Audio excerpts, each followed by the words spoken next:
Yama. How are you today? I'm very annoyed. What happened? I got a parking ticket. $75! Wow, A lot for a Yama budget. that's true. And the worst of all, I have to pay it within 20 days or I will be fined $25 more. That's so unfair. You're right, Yama. Yama, you're right. That's so unfair, especially given the time that the municipality takes to process anything.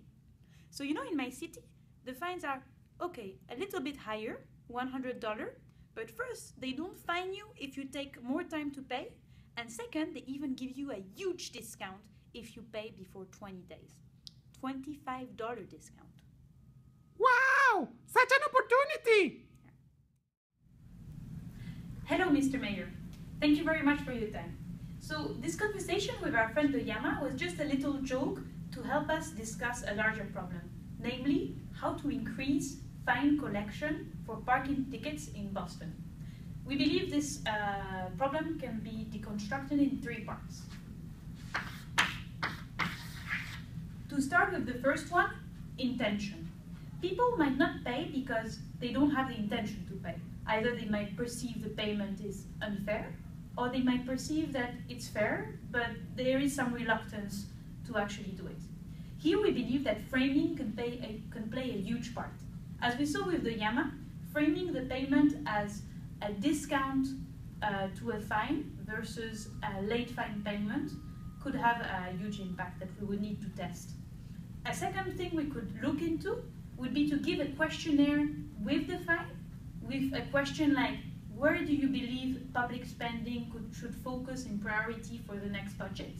And housing, education, health as possible answers, in order to enable the payers to link more easily their payment with the actual public spending that it would enable. So let's assume that the intention could be partly addressed through framing. What about if the problem is not the intention any longer, but the action? People might perceive that the action of paying might be too cumbersome or maybe too difficult for them to process. And here we believe there are also a lot of ways you can simplify it. For instance, for tech-savvy users, you could add a barcode on the fine and enable them to actually scan it with their iPhone and process the application, the payment directly, for instance, through Venmo.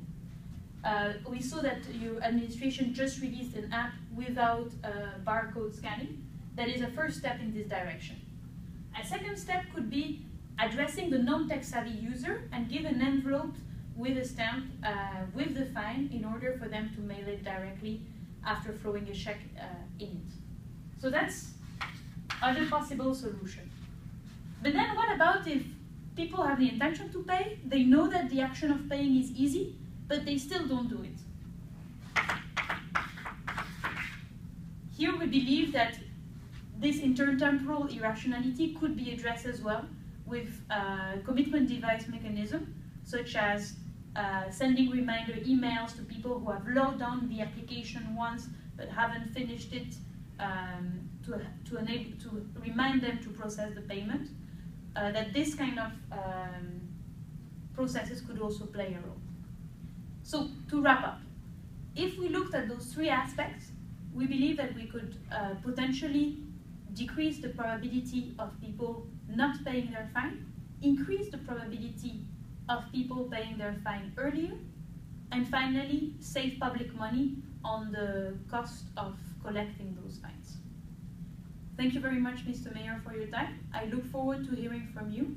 Behavioral Insight team, I hope you had fun watching this video, and I'm also looking forward to hear back from you.